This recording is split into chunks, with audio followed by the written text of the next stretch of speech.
శాంతిపురం అనే గ్రామంలో మాధవ్, విక్రమ్ అని ఇద్దరు స్నేహితులు ఉండేవారు. విక్రమ్ చాలా కష్టపడి పనిచేసే స్వభావం కలవాడు. కానీ మాధవ్ మాత్రం ఏ పని చేసేవాడు కాదు. అంతా భగవంతుడిపైనే భారం వేసి పూజలు చేస్తూ ఉండేవాడు. ఒకరోజు స్నేహితులిద్దరూ కలుసుకుని మాట్లాడుకుంటున్నారు. అప్పుడు విక్రమ్ ఇలా అంటాడు. మాధవ, మన కుటుంబాలు పెరుగుతున్నాయి. మనం కూడా ఒక ఇల్లు కట్టుకుంటే బాగుంటుంది కదా. అవును విక్రమ్, నువ్వు చెప్పేది నిజమే. కానీ ఏం చేద్దాం? ఒక పని చేద్దాం. మనం భూమి కొని వ్యవసాయం చేద్దాం. ధాన్యం పండుతుంది. మనం వాడుకోగా మిగిలినది అమ్మి ఆ డబ్బు దాచి ఇల్లు కట్టుకోవచ్చు కదా. అవును, అలాగే చేద్దాం. పద, షావుకారు వద్దకు వెళ్దాం. పొలం రేటు ఎంత ఉందో కనుక్కుందాం. ఇద్దరూ కలిసి షావుకారు వద్దకు వెళ్తారు. షావుకారు గారు, మేము 1 ఎకరం పొలం కొందామనుకుంటున్నాము. అలాగే, తప్పకుండా కొనండి. మరి పొలం కొనటానికి డబ్బులు తెచ్చారా? షావుకారు గారు, ఇప్పుడు మేము పొలం ధర ఎంతో కనుక్కోవటానికి వచ్చాము. ఎకరం పొలం ధర ఎంత షావుకారు గారు?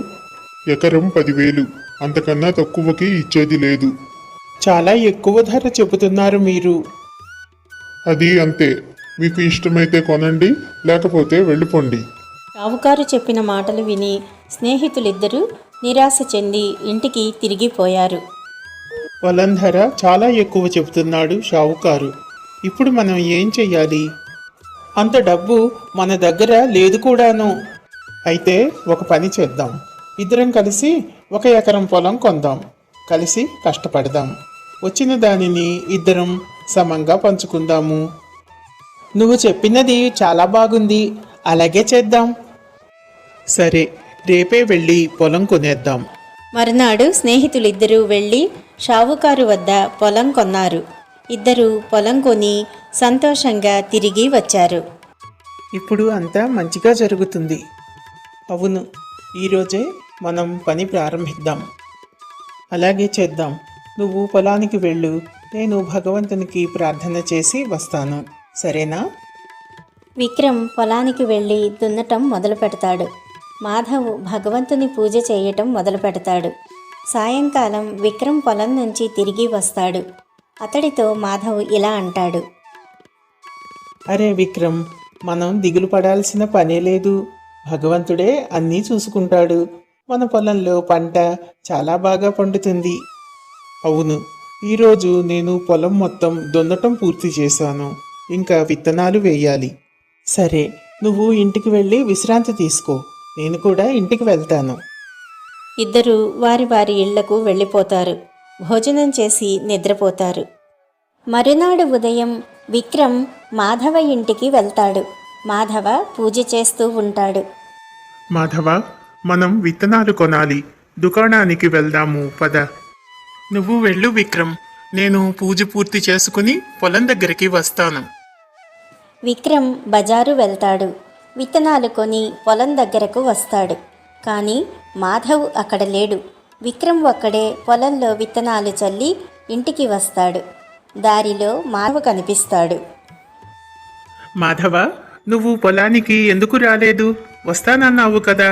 నేను పూజ చేస్తూ ఉండిపోయాను. ఈ విధంగా మాధవ పూజలు చేస్తూ ఉంటాడు. విక్రమ్ పొలంలో కష్టపడి పనిచేస్తూ ఉంటాడు. చాలా రోజులు గడిచిపోయాయి. పొలంలో పంట చాలా బాగా పండింది. అది చూసి మిత్రులిద్దరూ చాలా సంతోషించారు. ఆహా, పంట ఎంత బాగా పండింది. అవును, అంతా ఆ భగవంతుని దయ. నువ్వు ఈరోజే పంట కోయటం ప్రారంభించు.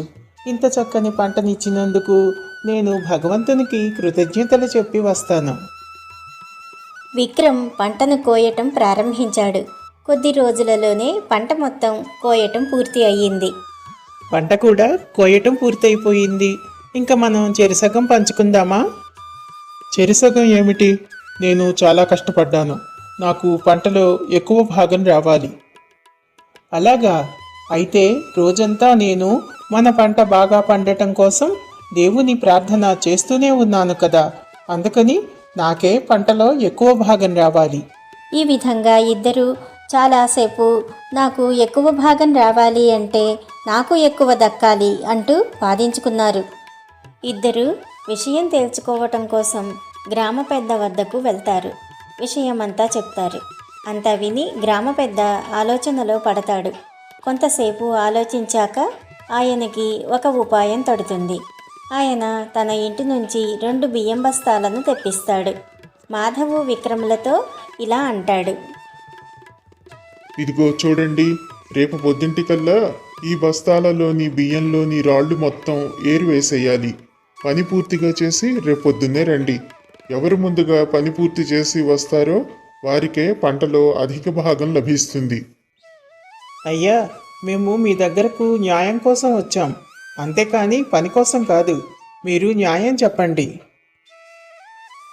ముందు నేను చెప్పిన పని చెయ్యండి, తరువాత మీ ప్రశ్నలన్నింటికీ సమాధానం చెప్తాను. మాధవ్, విక్రమ్ ఆ బస్తాలను ఎత్తుకుని తమ ఇళ్లకు వెళ్తారు. విక్రమ్ రాత్రంతా మెలకువగా ఉండి బియ్యంలో నుంచి రాళ్ళు అన్నీ ఏరివేస్తాడు. మాధవ్ దేవుడికి పూజ చేసి నిద్రపోతాడు.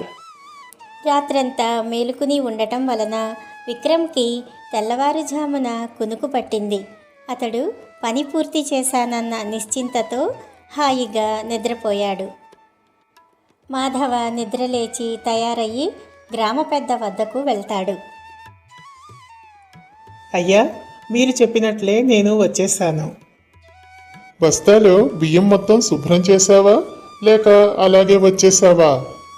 అయ్యా, నేను దేవుణ్ణి ప్రార్థన చేశాను. ఈ పాటికి బియ్యం మొత్తం శుభ్రం అయిపోయి ఉంటాయి. ఆహా, అలాగా, బాగుంది.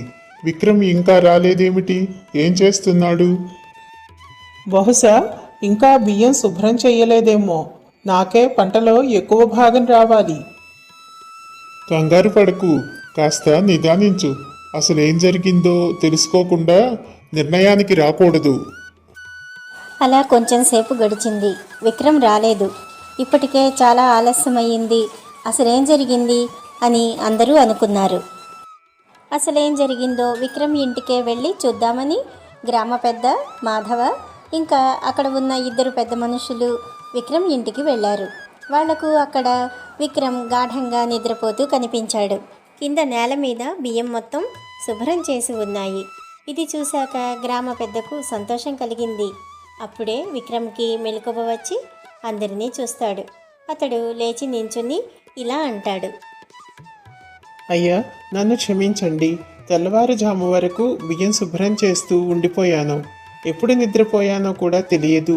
నన్ను క్షమించాలి మీరు. పర్వాలేదు విక్రమ్, నువ్వు ఈ బియ్యం శుభ్రం చేయటం కోసం రాత్రంతా మెలకువగా ఉండి చాలా శ్రమపడ్డావు. నీ శ్రమపడే స్వభావం అర్థమవుతోంది. అందుకని పంటలో ఎక్కువ భాగం నీకే చెందాలి. అయ్యా, ఇది చాలా అన్యాయం. నేను ప్రతిరోజు భగవంతుడిని మంచి పంట పండాలని ప్రార్థిస్తూనే ఉన్నాను. అయితే నువ్వు ఇంటికి వెళ్ళి చూడు, నీ బియ్యం కూడా శుభ్రమయ్యాయో లేదో. మాధవ తన ఇంటికి వెళ్ళి చూస్తాడు. బియ్యం మూట రాత్రి తను పెట్టినట్లే ఉంది.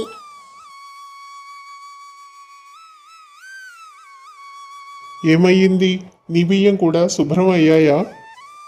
లేదు అయ్యా, ఏమైందో తెలియటం లేదు. రాత్రంతా నేను చాలాసేపు భగవంతుడిని ప్రార్థించాను కూడా. మాధవ, కష్టపడి పని చేసే వాళ్ళకే భగవంతుడు సహాయం చేస్తాడు. అలాగేనయ్యా, ఇంక నుంచి నేను కూడా కష్టపడి పని చేస్తాను. ఇప్పుడు మాధవకి గ్రామ పెద్ద చెప్పిన మాటలు అర్థమయ్యాయి. భగవంతుడిని ప్రార్థించటంతో పాటు కష్టపడి పని చేయటం మొదలుపెట్టాడు మాధవ.